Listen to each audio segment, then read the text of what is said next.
श्री राम, जय महाकाल बोधि। थिंक्सपायर YouTube channel में स्वागत है दोस्तों। बने रहे वीडियो में कहानी की शुरुआत करते हैं। लंबा रास्ता तभी कम होता है जब हम खुद को लगातार आगे बढ़ाते रहे। जितनी तेजी से हम जीवन में आगे बढ़ेंगे उतनी ही तेजी से मंजिल हमारे नजदीक आती रहेगी। शुरू करते हैं। एक बार की बात है, गौतम बुद्ध को किसी गांव में प्रवचन देने के लिए जाना था। इसलिए वह सुबह जल्दी उठे और अपने शिष्य आनंद को अपने साथ लेकर उस गांव की ओर चल दिए। बुद्ध और आनंद को चलते चलते काफी देर हो गई, लेकिन वह गांव तो आने का नाम ही नहीं ले रहा था। चलते चलते आनंद थक गया था। वह बुद्ध से बोला, बुद्ध, हमें चलते हुए इतनी देर हो गई, लेकिन अभी तक वह गांव नहीं आया। हम आसपास किसी से पूछ लेते हैं कि गांव कितनी दूरी पर है। बुद्ध बोले, ठीक है, तुम पूछ सकते हो। चलते चलते रास्ते में आनंद को एक किसान दिखा जो कि खेतों में काम कर रहा था। तभी आनंद उसके पास पहुंचा और बोला, हमें उत्तर दिशा में जो गांव पड़ता है उस तरफ जाना है। अभी हमें कितना वक्त लगेगा? किसान बोला, बस 2 किलोमीटर है, आने ही वाला है। ऐसा सुनकर आनंद की जान में जान आई। वह सोचने लगा, चलो ठीक है, कुछ ही देर में हम गांव पहुंच जाएंगे। वह किसान बुद्ध को देखकर मुस्कुराया और बुद्ध भी उसे देखकर मुस्कुराए। आनंद दोनों के मुस्कुराहट के पीछे छिपे भाव को नहीं समझ पाया। बुद्ध पहले भी उसे गांव में गए हुए थे, इसलिए वह जानते थे कि वह गांव अब भी बहुत दूरी पर है। अब चलते चलते उन्हें और देर हो गई। रास्ते में आनंद को एक अम्मा दिखाई दी जो कि सर पर लकड़ियों का गट्ठा लेकर चल रही थी। उत्तर दिशा में जो गांव पड़ता है उधर जाना है, हमें कितना वक्त लगेगा? अम्मा बोली, बेटा बस 2 किलोमीटर दूर है। अम्मा बुद्ध को देखकर मुस्कुराई और बुद्ध भी अम्मा को देखकर हल्के से मुस्कुराए। आनंद को फिर समझ नहीं आया कि आखिर यह दोनों एक दूसरे को देखकर क्यों मुस्कुरा रहे हैं। फिर काफी देर चलने के बाद आनंद को एक तीसरा व्यक्ति दिखा। आनंद ने उससे वही सवाल किया और उसने भी यही उत्तर दिया कि गांव बस 2 किलोमीटर दूर है। आनंद अब बहुत ज्यादा थक गया था, इसलिए उसे रहा नहीं गया। उसने गुस्से में अपना झोला फेंका और बुद्ध के सामने हाथ जोड़कर बोला, बुद्ध, मुझे माफ करो, लेकिन अब मेरे भीतर तनिक भी चलने की हिम्मत नहीं है। जिससे भी पूछो वह यही कह रहा है कि बस 2 किलोमीटर दूर है, लेकिन हमें चलते चलते इतनी देर हो गई। हम सुबह निकले थे, अब सांझ हो रही है, लेकिन फिर भी गांव है जो वो आने का नाम ही नहीं ले रहा। बुद्ध बोले, धैर्य रखो आनंद, कोई बात नहीं, मैं तुम्हारी परेशानी समझता हूं। तुम्हारी तरह मैं भी बहुत थक गया हूं। बगल में एक पेड़ है, रात भर हम उधर विश्राम करते हैं और सुबह गांव की ओर निकल जाते हैं। ऐसा सुनकर आनंद को थोड़ा चैन मिला। वह और बुद्ध दोनों पेड़ के नीचे आराम से बैठ गए। आनंद बोला, बुद्ध, एक बात समझ नहीं आई।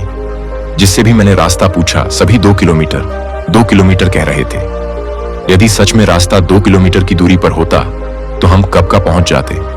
बुद्ध बोले, आनंद, मैं इस गांव में पहले भी जा चुका हूं। यह गांव 2 किलोमीटर नहीं 20 किलोमीटर दूरी पर है, जिसमें 6 किलोमीटर हम पार कर चुके हैं।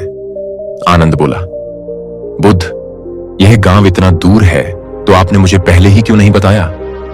बुद्ध बोले, क्योंकि मैं नहीं चाहता था कि लंबे रास्ते का सोचकर तुम पहले से ही रुक जाओ। आनंद बोला, बुद्ध, मैं यह जानना चाहता हूं, वह तीनों लोग जिससे मैंने रास्ता पूछा था, आप उनको देखकर क्यों मुस्कुराए और वह भी आपको देखकर क्यों मुस्कुराए? बुद्ध बोले, वह मुझे और मैं, उन्हें देखकर समझ गया था कि हमारा काम एक ही है, दूसरों को आगे बढ़ाना। जैसे मैंने तुम्हें नहीं बताया कि गांव 20 किलोमीटर दूर है, वैसे ही वे तुम्हें नहीं बताना चाहते थे कि गांव अभी बहुत दूर है, लेकिन उन तीनों ने मिलकर हमसे 6 किलोमीटर का रास्ता तो तय करवा ही दिया। बुद्ध आगे बोले, जब मनुष्य को पता होता है कि मंजिल पास में ही है तब उसकी गति बढ़ जाती है, लेकिन जब मनुष्य को यह पता होता है कि रास्ता बहुत लंबा है तो उसकी गति धीमी हो जाती है। जीवन के किसी भी मार्ग पर किसी भी व्यक्ति की गति धीमी ना हो, इसलिए उसे हमेशा प्रोत्साहित करते रहना चाहिए कि बस मंजिल आने ही वाली है। बुद्ध की यह बात सुनकर शिष्य ने उन्हें दंडवत प्रणाम किया। आनंद बोला, बुद्ध, यह मेरा सौभाग्य है कि आप मेरे गुरु हैं। आपके साथ मुझे हमेशा ही कुछ सीखने को मिलता है। इस रास्ते की यात्रा में भी आपने मुझे बहुत कुछ सिखा दिया है। मैं समझ चुका हूं, यदि मनुष्य को मंजिल से प्यार हो तो उसे अपने आप को बार बार यही समझना होगा कि बस थोड़ी दूर और, इस प्रकार एक दिन वह अपनी मंजिल पर पहुंच जाएगा। बुद्ध और आनंद ने पेड़ के नीचे रात भर विश्राम किया और सुबह गांव की तरफ निकल गए। इस कहानी से हमें यह शिक्षा मिलती है कि मनुष्य को हमेशा खुद को आगे बढ़ाते रहना चाहिए। उसे इस बात का यकीन होना चाहिए कि मंजिल है और बहुत पास है। वह दूरी तभी घटेगी जितना हम आगे बढ़ेंगे। तो अपने कदमों को तेज करो और खुद से हमेशा यही कहो कि मंजिल दूर नहीं, मंजिल पास है। जो कुछ भी हमारे साथ घटता है उसे लेकर हमें ईश्वर से कुछ ना कुछ शिकायत हमेशा रहती है, और यह शिकायत होना लाजिमी भी है, क्योंकि हम उतना ही देख और महसूस कर पाते हैं जितना हमारा दायरा होता है। उस नियति की योजना का हमें दूर दूर तक कोई अंदाजा नहीं होता। आज हम नियति की योजना से संबंधित एक कहानी पढ़ेंगे जिसमें हम जान पाएंगे कि जीवन में जो कुछ भी होता है वह नियति की योजना के अनुसार होता है। तो आइए जानते हैं गौतम बुद्ध ने नियति की योजना को कैसे समझाया। एक बार बुद्ध आंखें बंद करके अपने मौन में बैठे हुए थे। तभी एक व्यक्ति बुद्ध के पास आया और अपने जीवन की सभी समस्याओं को लगातार बोलता गया, लेकिन बुद्ध ने न अपनी आंखें खोली न उस व्यक्ति की तरफ देखा। व्यक्ति बोला, बुद्ध, मेरे और मेरे जैसे बहुत से लोगों के जीवन में इतना कष्ट है, फिर भी आप एक मूर्ति की तरह मौन बैठे हुए हैं।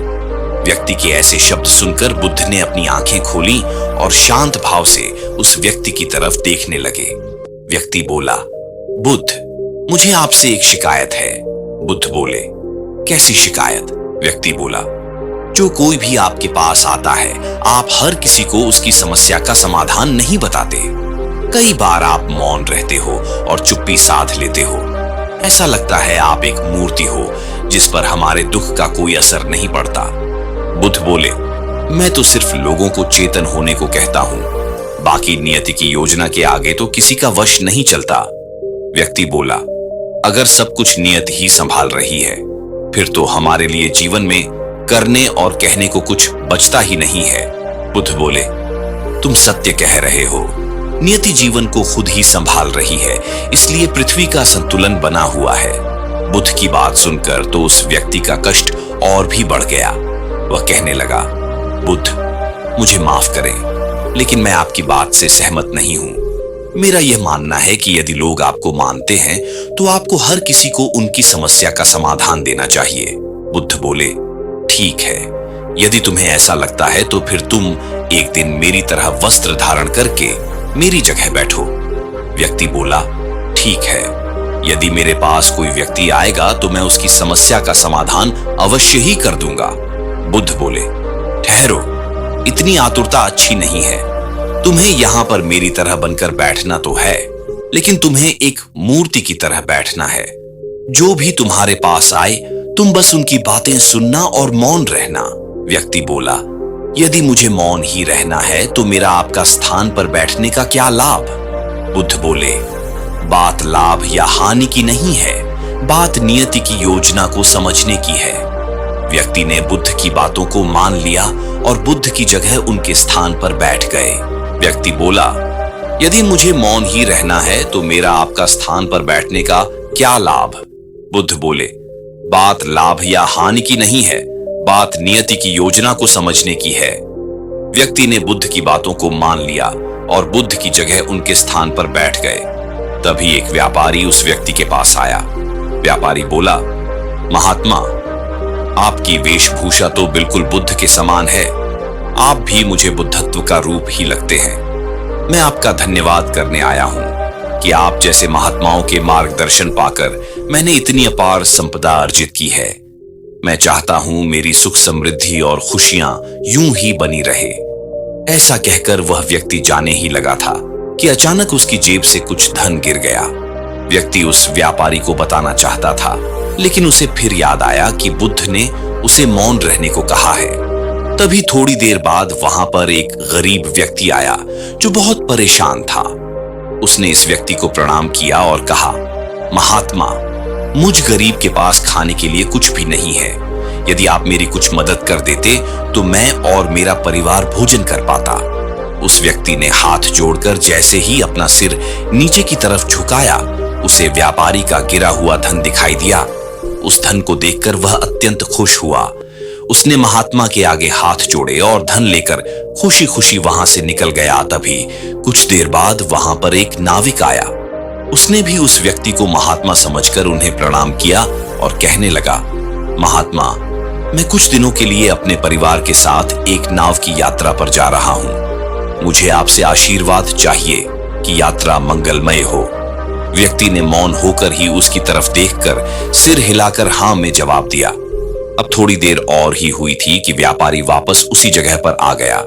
उसकी नजर जैसे ही नाविक पर पड़ी, उसने उसे पकड़कर कहा, तूने मेरा धन चुराया है। यहीं पर मेरा धन गिर गया था और यहां अभी तू ही खड़ा है। इसका मतलब यह है कि तू ही चोर है। ऐसा कहकर वह उस नाविक को जोर से पकड़कर ले जाने ही लगा था कि उस व्यक्ति से रहा नहीं गया और वह बोल पड़ा, सुनो, नाविक को छोड़ दो। इसने तुम्हारा धन नहीं चुराया है। मैं जानता हूं तुम्हारा धन किसने चुराया है। नाविक से पहले जो एक व्यक्ति आया था, किसी ने तुम्हारा धन चुराया है। व्यापारी ने उस व्यक्ति के सामने हाथ जोड़े और बोला, आपका धन्यवाद, आपने मुझे सच बताया। व्यापारी ने उस गरीब व्यक्ति को ढूंढ निकाला और उसे पकड़कर जेल में डलवा दिया। अब उस व्यक्ति का वक्त पूरा हो चुका था, इसलिए वह बुद्ध के पास आया और सारी घटना उन्हें सुना दी। बुद्ध बोले, पर मैंने तुम्हें मौन रहने को कहा था, तुम्हें बोलने की क्या आवश्यकता थी। व्यक्ति बोला, बुद्ध, आप कैसी बातें कर रहे हो। आप हमेशा सत्य की बात करते हो, लेकिन आप मुझे यह कह रहे हो कि मैंने सत्य क्यों कहा। बुद्ध बोले, इन जीवन में जो कुछ भी होता है वो नियति की योजना के अनुसार होता है। वह व्यापारी बहुत धनी था। उसका थोड़ा सा धन लुट जाने से उसकी स्थिति में कोई खास फर्क नहीं आता, लेकिन उस गरीब व्यक्ति को उसके धन से भोजन मिल गया था। और जो नाविक समुद्र की यात्रा के लिए कह रहा था, नियति में यह लिखा था, समुद्री यात्रा में उसकी मृत्यु होने वाली थी। यदि व्यापारी नाविक को पकड़कर जेल में डाल देता तो कम से कम उसकी मृत्यु तो नहीं होती, लेकिन तुमने नियति की योजना में दखल देकर उसे बदलने की कोशिश की है। बदला सिर्फ चेतना को जा सकता है। नियति की योजना तो प्रकृति ने स्वयं रच रखी है। व्यक्ति ने बुद्ध के सामने हाथ जोड़े और कहा, मुझे माफ कर दीजिए, मैं नहीं समझ पाया था कि नियति की योजना पर हमारा कोई अधिकार नहीं है, क्योंकि उसका अधिकार तो सिर्फ प्रकृति के ही पास है। लेकिन आज आपने मुझे एहसास कर दिया है कि मनुष्य का फर्ज चेतना बनना है। ऐसा कहकर वह व्यक्ति वहां से चला गया। इस कहानी से हमें यह शिक्षा मिलती है कि हमें कभी भी परिस्थितियों को दोष नहीं देना चाहिए, क्योंकि परिस्थिति बाहर का विषय है और मनुष्य के मन की स्थिति उसके अंदर का विषय है। हमारा पूरा ध्यान हमारे मन की स्थिति पर होना चाहिए, न कि बाहरी परिस्थितियों पर। इसलिए नियति की योजना को कोसने से अच्छा है कि हम अपना पूरा ध्यान अपने मन की स्थिति को ठीक करने में लगाएं।